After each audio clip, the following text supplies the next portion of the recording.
kalau misalkan trombositas sudah di bawah 100.000, biasanya anjurannya sudah harus rawat inap. Tuh. Jadi hati-hati. Ini lagi ada, oh ambles ternyata bannya.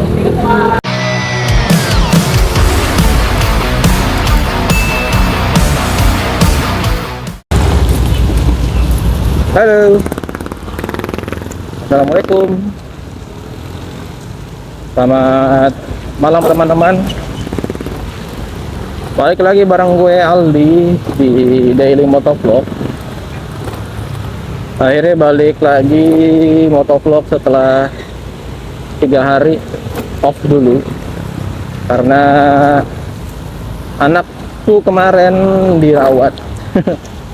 Nah, penjelasannya udah ada di video sebelumnya terkait sakit apa sih gitu. Alhamdulillah kondisinya sudah pulih, sudah membaik. Terima kasih buat rumah sakit Eka Hospital, terima kasih buat dokter Betty, teman-teman perawat, dan tentu aja terima kasih untuk BPJS karena dengan ada BPJS biaya perawatannya nol rupiah. Jadi itu ya teman-teman, manfaat dari BPJS asuransi dewa. Oke, nggak lupa juga terima kasih buat teman-teman yang udah like, yang udah komen, yang udah subscribe.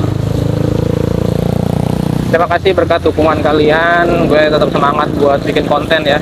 Walaupun sekarang lagi hujan, gue bikin nih video hujan-hujan. Ya nggak hujan juga sih, ini udah gerimis, hujan udah lewat.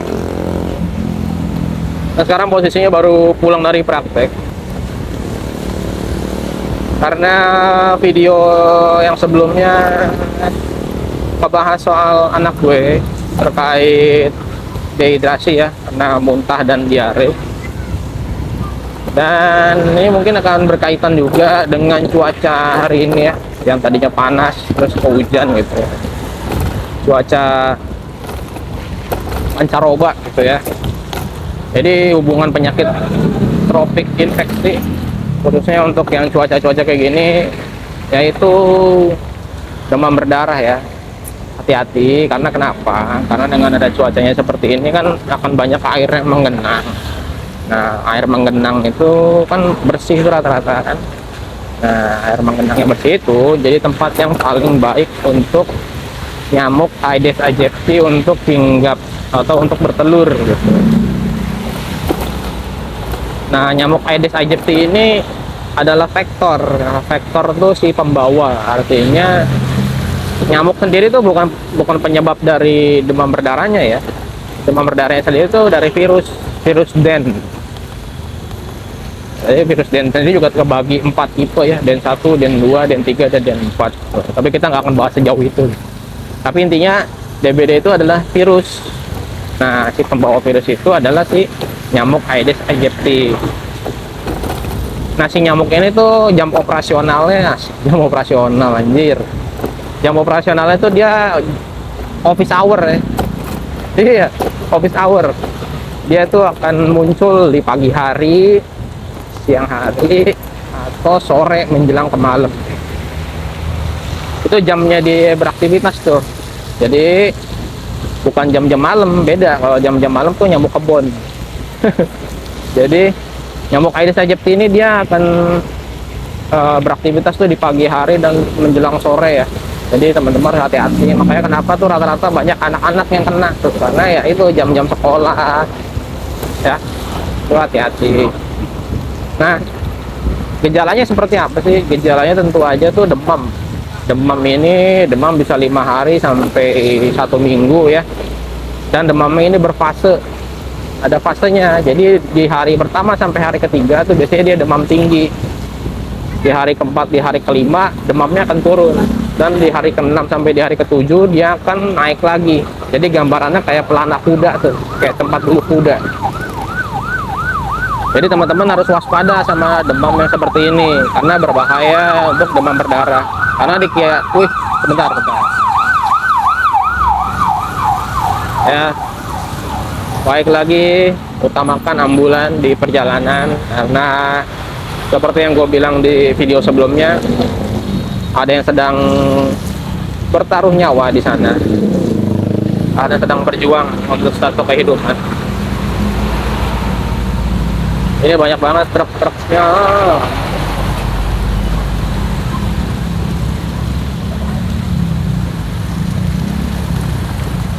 Oke.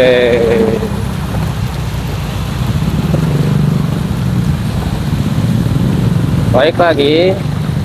Jadi untuk demam berdarah sendiri itu gejalanya selain demam tinggi tadi ya badannya pegel-pegel, ngilu-ngilu ya. Terus juga sertai pusing, mual, muntah, dan gejala yang sering muncul adalah munculnya bintik-bintik merah atau terjadinya mimisan, gusi berdarah gitu ya, ada keluarnya darah gitu.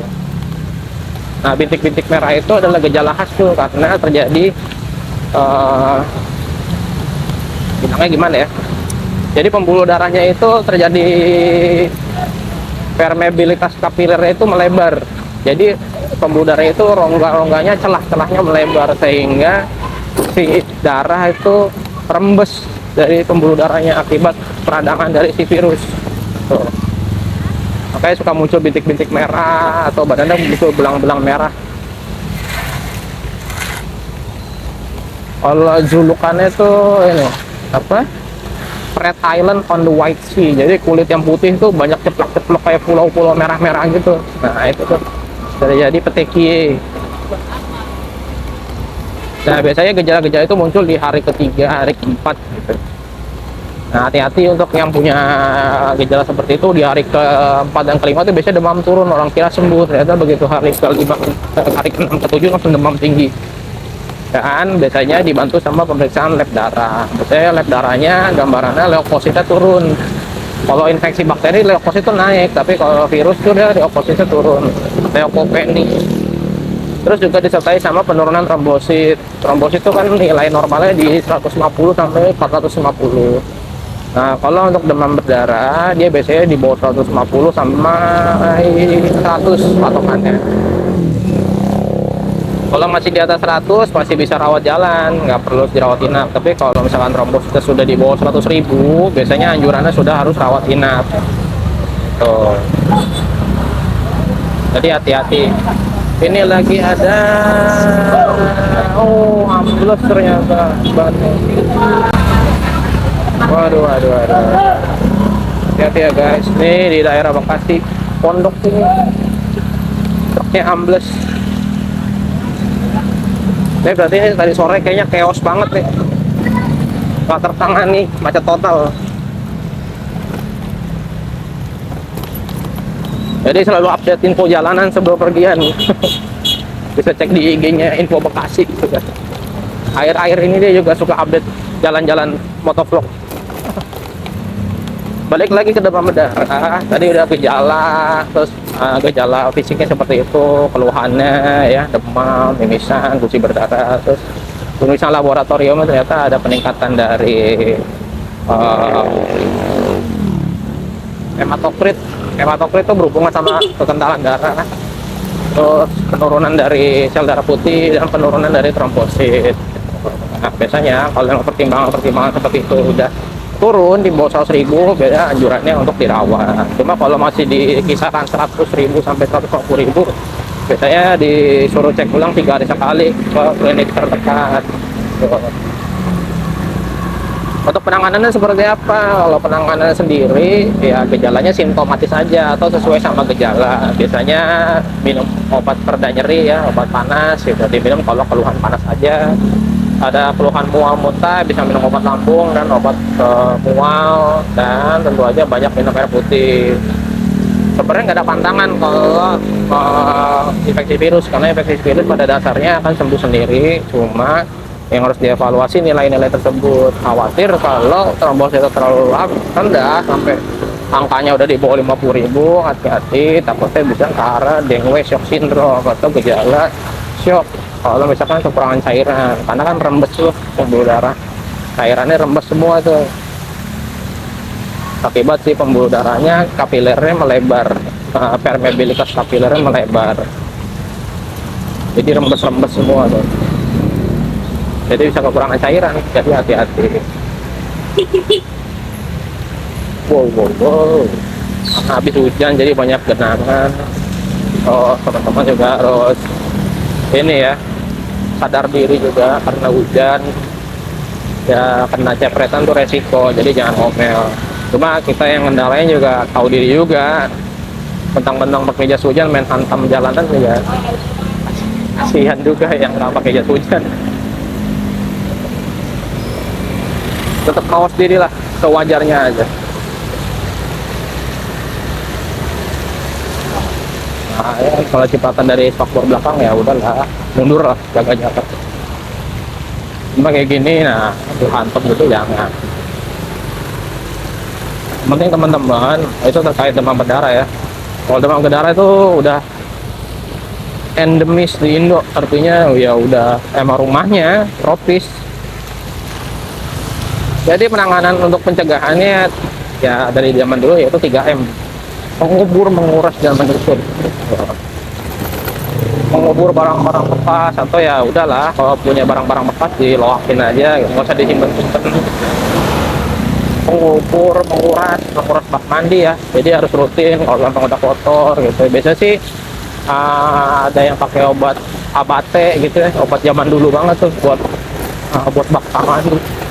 Atau ya miara ikan, memang ikan kan kotor ya, yang penting rutin aja sehari 3 hari sekali lah nguras gitu. Dan terakhir menutup penampungan air gitu, terus dikuras ditutup.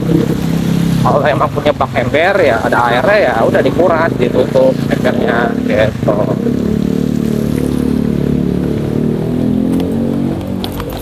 Jadi itu 3M ya, jadi sisi lingkungan dulu, sisi lingkungan, terus sisi dalam diri tentu aja jaga kondisi tubuh ya. Obat semprot nyamuk ya boleh-boleh aja, cuma tiap mau ditempatin ruangannya ya dibersihin dulu ya, udaranya dikeluarkan dulu ya, bisa pakai hexos, bisa pakai kipas angin dulu gitu. Jadi biar nggak bau obat nyamuk, karena obat nyamuk saja kan juga bahan kimia ya, nggak boleh terserap ke hidung gitu. Apalagi kalau pakai obat nyamuk bakar, hati-hati ya. Terus juga selain itu ya jangan sampai ada tempat-tempat nyamuk hinggap ya, baju yang digantung gitu, apalagi kayak jaket-jaket habis nyetir motor ya udah gantung di luar aja kalau emang belum mau dicuci gitu, karena itu kan jadi tempat berkumpulan nyamuk. Karena cairan atau hasil produksi asam laktat itu kayak dalam tubuh, kayak kita keringetan kan baju bau tuh, nah asam laktat yang nempel di baju itu akan jadi tempat buat hinggapnya nyamuk gitu.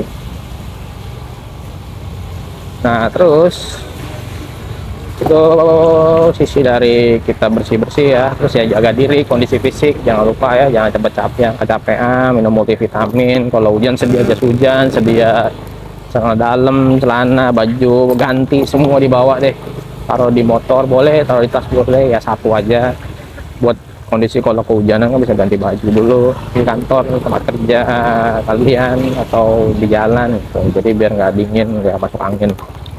Terus juga kalau misalkan terjadi kasus demam berdarah di rumah kalian, lakukan pelaporan ke RT RW setempat. Nanti dari RT RW setempat akan menghubungi pihak dinas kesehatan atau ke pihak puskesmas, karena penanganannya harus holistik gitu. Jadi dengan adanya penanganan tersebut, jadi teman-teman bisa melakukan pembersihan secara menyeluruh. Pembersihan namanya bisa kerja bakti, bisa lakukan gotong royong kalau bersih-bersih. Karena kalau obat semprot nyamuk yang biasa pakai alat semprotan gitu kayaknya udah nggak efektif deh, karena bahannya juga udah campuran, jadi nggak yang bikin nyamuk mati ya, malah kecoa yang pada kejut-kejut semua, yang mabuk-mabuk semua. Jadi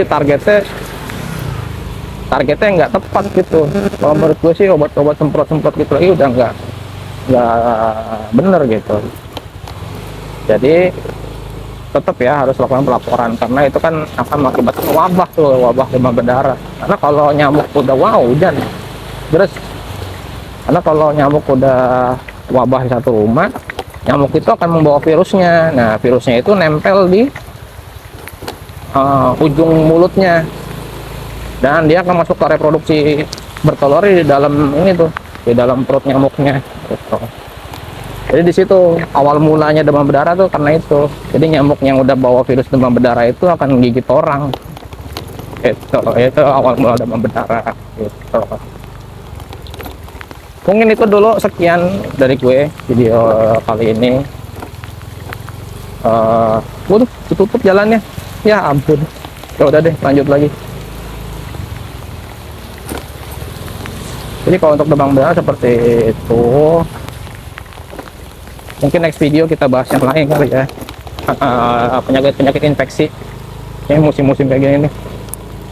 Bisa tifoid ya, atau yang teman-teman kenal tipes, terus penyakit kencing tikus. Kalau yang paling kenal tuh dengan leptospirosis.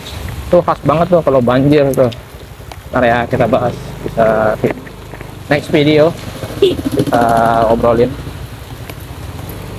Oke, karena udah makin deras hujannya, HP udah nggak sanggup kayaknya, ntar malah bikin masalah baru kalau kena hujan. Oke, dari gue itu dulu. Terima kasih yang udah nonton terus videonya. Semoga video gue bermanfaat buat mau closing malah. Semoga video gue bermanfaat buat kalian semua. Jangan lupa untuk di like, di komen, dan di subscribe biar semangat bikin videonya. Setiap bikin konten ada yang ngikutin terus, semangat ya. Jadi seperti itu, kurang lebihnya gue mohon maaf. Terima kasih untuk kalian semua. Sampai ketemu di next video.